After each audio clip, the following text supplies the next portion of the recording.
చపాతీలని లూడిస్ లాగా చేస్తున్నా. సన్నగా ఇలా కట్ చేసుకొని చపాతీలు అందులో కావాల్సినవి కట్ చేసుకోవాలి. టమాటాలు, కలమాకు, క్యాబేజీ, క్యాప్సికము, పచ్చిమిర్చి, కొత్తిమీర. స్టవ్ మీద బాండి పెట్టుకొని ఆయిల్ పోసుకోవాలి 3 టేబుల్ స్పూన్లు.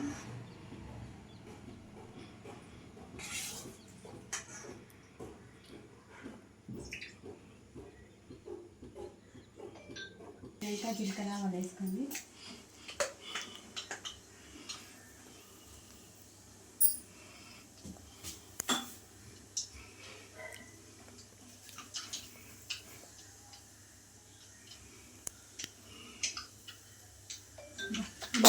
మస్తు పెరిగింది.